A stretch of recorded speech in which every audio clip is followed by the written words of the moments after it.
Bugun men sizlarga barcha pensionerlar uchun juda muhim bo'lgan masalani tushuntirib beraman. Pensiya guvohnomasi bekor qilinmoqda. Endi ko'p holatlarda eski tartibdagi qog'oz guvohnomani ko'tarib yurish talab qilinmaydi.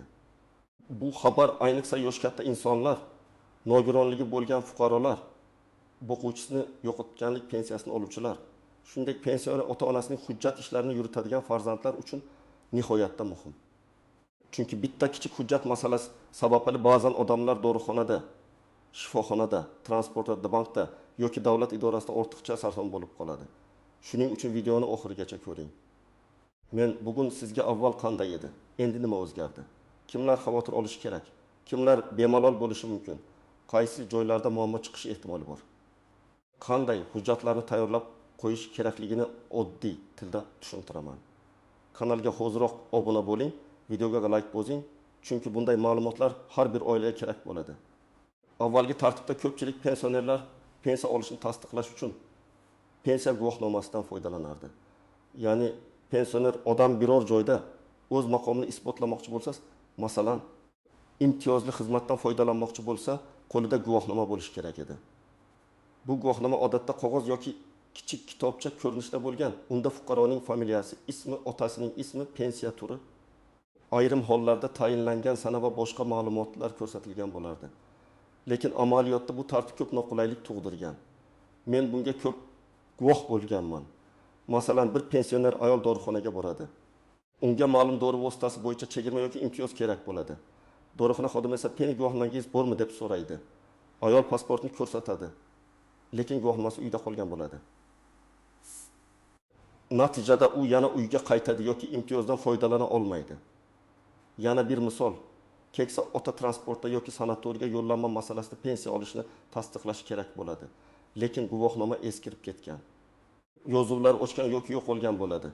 Shunda odam yana idoraga boradi, ariza yozadi, navbat kutadi, vaqt sarflaydi. Endi esa davlat xizmatlari bosqichma-bosqich raqamlashtirilgani sababli pensiya guvohnomasini alohida qog'oz hujjat sifatida talab qilish zarurati kamaymoqda. Asosiy ma'lumotlar elektron bazalarda mavjud bo'ladi.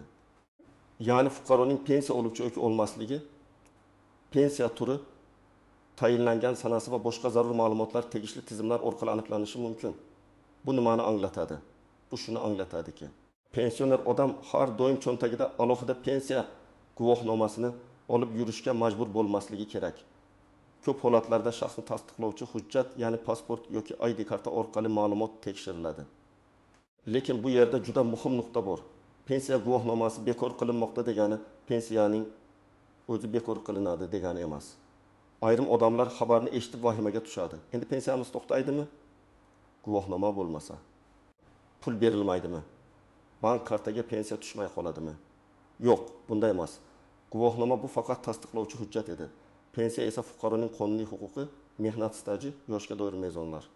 Nogironlik holati yoki boshqa asoslar bo'yicha tayinlangan to'lovdir. Hujjat shakli o'zgarish pensiya huquqining yo'qolishini anglatmaydi. Avval pensionerlar ko'p masalada qog'oz hujjatga bog'lanib qolgan edi. Pensiya guvohnomasi yo'qolsa, uni qayta tiklash kerak bo'lardi. Guvohnoma yirtilsa, eskirsa, undagi yozuvlar o'qilmay qolsa, yana almashtirish masalasi chiqardi.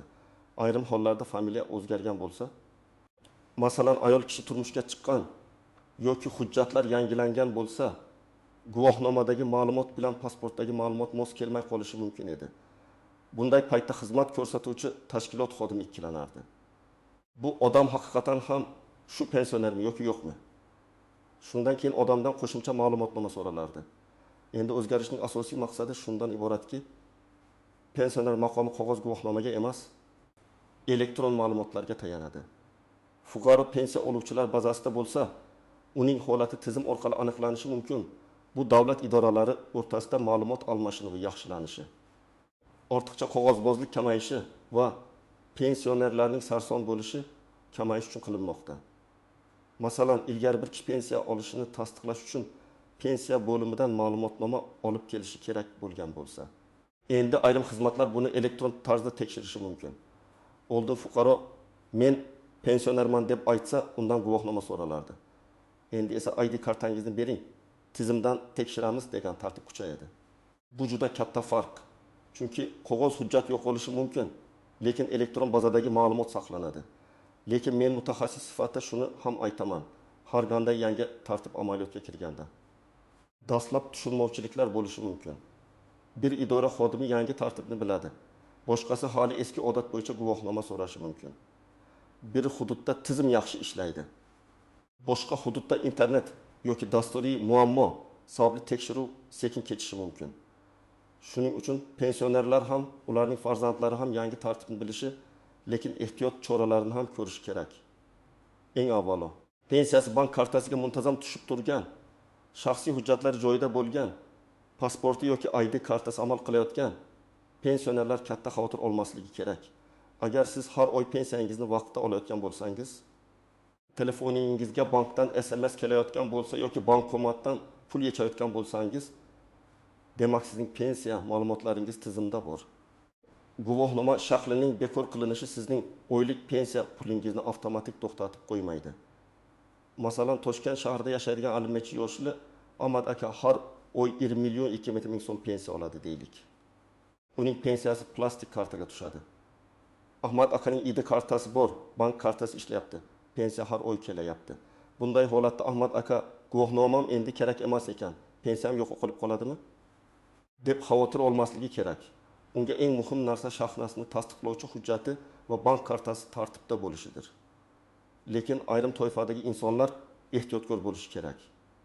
Birinchisi, hujjatlarda nomuvofiqlik bor fuqarolar. Masalan, pasportda ism Gulbahor deb yozilgan, eski pensiya hujjati esa Gulbahor bo'lib qolgan. Yoki otasining ismi bir hujjatda Karimovna, boshqasida Karim qizi tarzida ko'rsatilgan. Bunday kichik farqlar elektron tizimlarda ham muammo tug'dirishi mumkin. Shuning uchun bunday odamlar hujjatlarini tekshirtirib qo'yishi kerak. Ikkinchisi, yaqinda pensiyaga chiqqan fuqarolar. Masalan, 6 yoshga to'lgan erkak yoki 5 yoshga to'lgan ayol pensiyada tayinlash uchun ariza bergan bo'lsa, hujjatlar ko'rib chiqilayotgan bo'lishi mumkin. Bunday holatda guvohnoma berilmasligi yoki yangi tartibda elektron tasdiq bo'lishi mumkin. Lekin pensioner maqomi to'liq tasdiqlanmaguncha ayrim xizmatlarda ma'lumot chiqmasligi ehtimoli bor. Shuning uchun yangi pensiyaga chiqqanlar pensiya tayinlangani haqidagi qaror, bank rekvizitlari va shaxsiy hujjatlarni alohida saqlash kerak. Uchinchisi, nogironlik pensiyasi oluvchilar. Chunki bu toifada pensiya faqat yoshga emas, tibbiy mehnat ekspertizasi xulosasi yoki nogironlik muddati bilan bog'liq bo'lishi mumkin. Agar nogironlik muddati uzaytirilishi kerak bo'lsa, ma'lumotlar yangilanmasa, to'lovda uzilish bo'lishi mumkin. Masalan, ikki guruh nogironligi bo'lgan fuqaroning muddati 1 iyunda tugasa, u iyun oyigacha hujjatlarini qayta rasmiylashtirmasa, elektron tizimda maqom yangilanmay qolishi mumkin. Bu guvohnoma bekor bo'lgani uchun emas, nogironlik muddati hujjati o'z vaqtida yangilanmagani uchun muammo tug'diradi.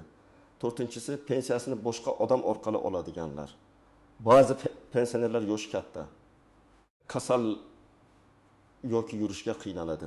Ularning pensiyasini farzandi, turmush o'rtog'i yoki ishonchli vakili olib beradi. Bunday holatda ishonchnoma, shaxsni tasdiqlovchi hujjatlar va bank tartiblari to'g'ri bo'lishi kerak. Guvohnoma bekor qilinishi vakolat masalasini bekor qilmaydi. Ya'ni onam pensioner, men uning pulini olib beraman deyish yetarli emas. Agar bank yoki boshqa tashkilot vakolat so'rasa, ishonchnoma kerak bo'lishi mumkin. Birinchi vaziyat, pensiya guvohnomasi yo'qolgan. Masalan, 72 yoshli Muhabbat opa guvohnomasini yo'qotib qo'ydi. Oldin u darhol pensiya bo'limiga borib dublikat olish haqida o'ylardi. Endi agar unga faqat pensiya olishini tasdiqlash kerak bo'lsa, ko'p hollarda pasport yoki ID karta orqali ma'lumot tekshirilishi mumkin. Lekin agar biror tashkilot hali ham eski tartib bo'yicha guvohnoma talab qilayotgan bo'lsa, Muhabbat opa ulardan qaysi huquqiy asos bilan aynan qog'oz guvohnoma talab qilinayotganini so'rashi mumkin. Zarur bo'lsa pensiya bo'limidan yoki davlat xizmatlari markazidan elektron ma'lumotnoma olish yo'lini aniqlaydi. Ikkinchi vaziyat, pensioner sanatoriyaga bormoqchi.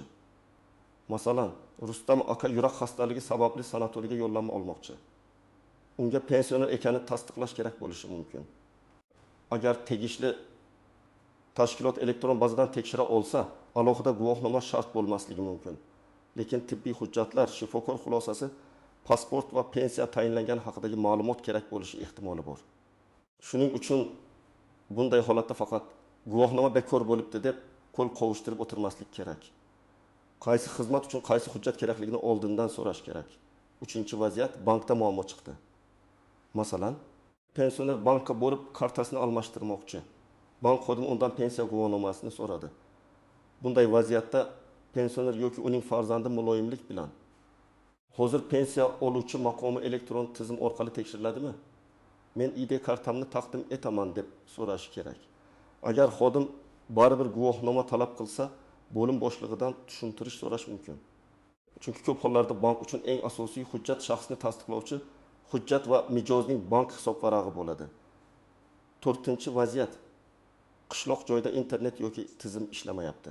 Bu eng ko'p uchraydigan amaliy muammolardan biri. Qog'oz hujjat bekor qilinsa ham elektron tizim har doim ideal ishlamaydi.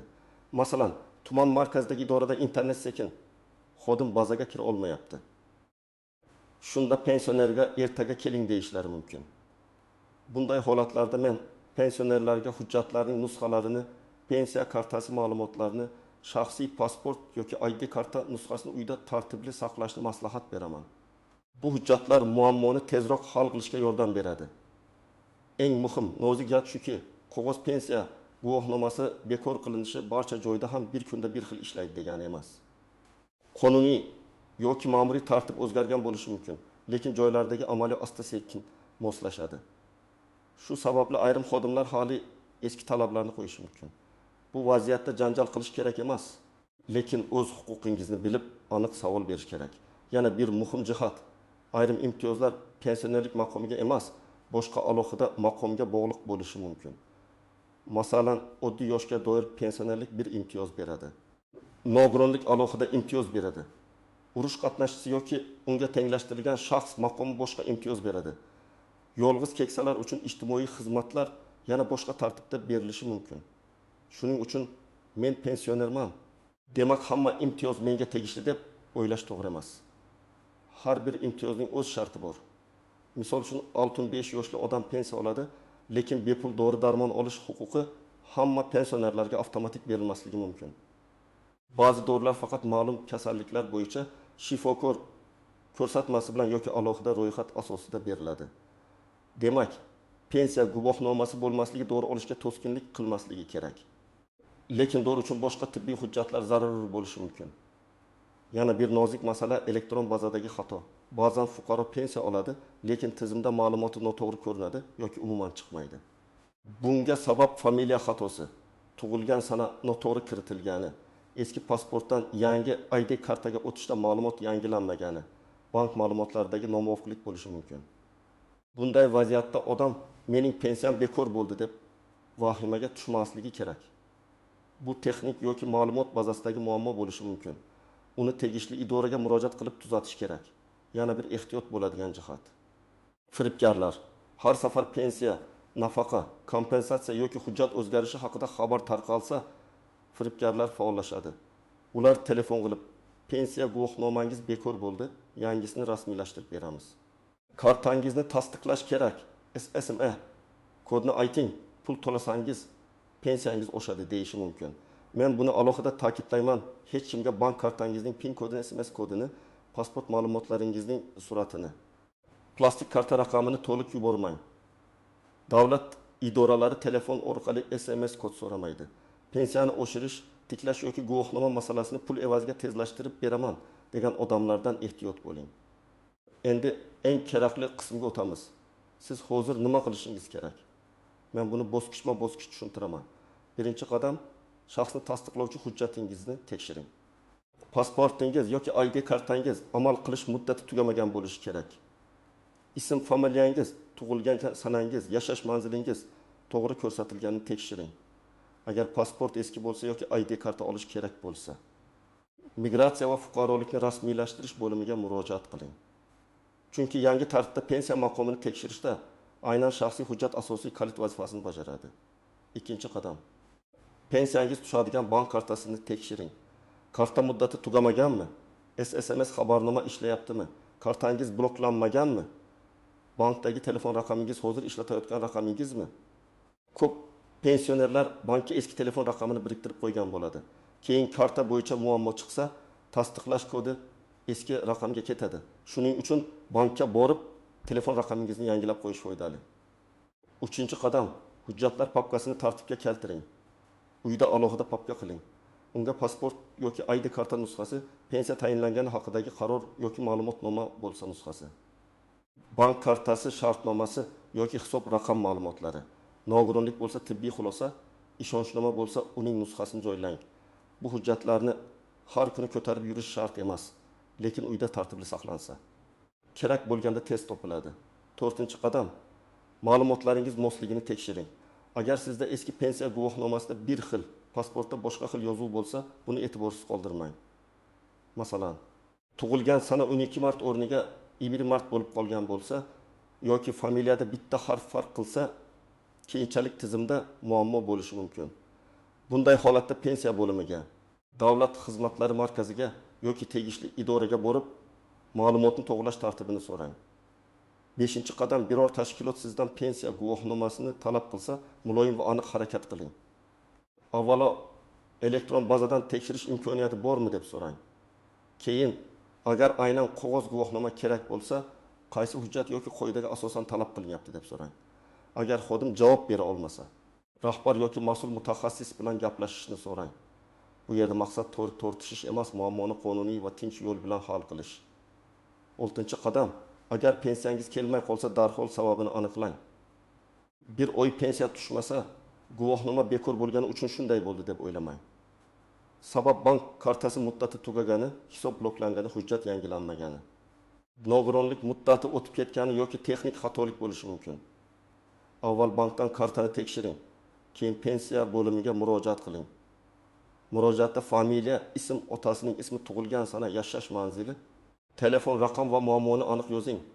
7-qadam, farzandlar ota-onasiga yordam bersin. Ko'p keksalar elektron tizim, bank ilovasi, SMS xabar, ID karta masalasini tushunmasligi mumkin. Bu ularning aybi emas. Shuning uchun farzandlar oyda bir marta ota-onasining pensiyasi tushgan-tushmaganini, kartasi ishlayotganini, hujjatlari joyida ekanini tekshirib qo'ysin.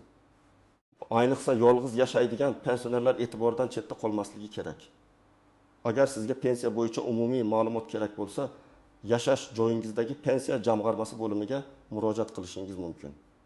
Agar hujjat olish, elektron ma'lumotnoma, ariza topshirish, shaxsiy ma'lumotlarni tekshirish kerak bo'lsa, davlat xizmatlari markazlari ham yordam berishi mumkin.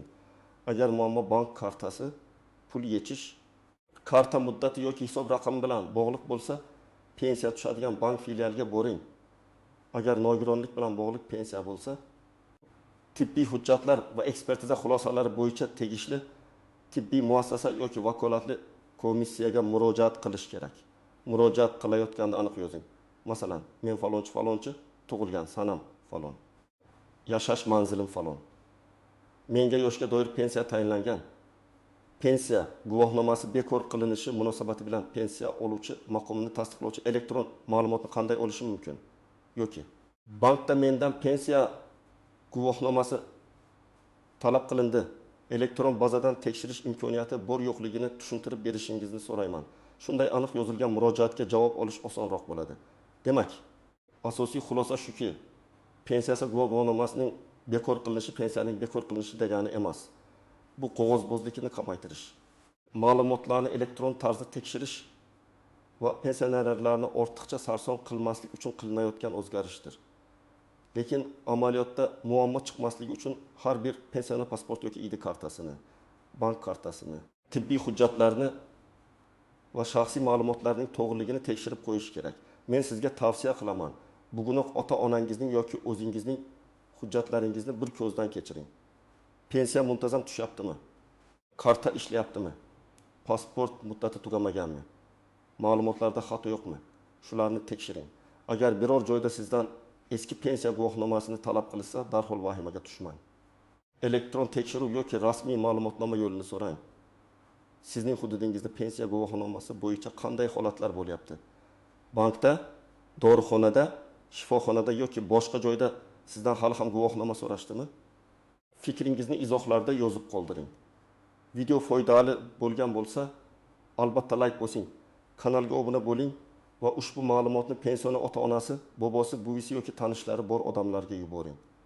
Chunki bitta to'g'ri ma'lumot ko'p odamni ortiqcha sarsonchilikdan saqlab qolishi mumkin.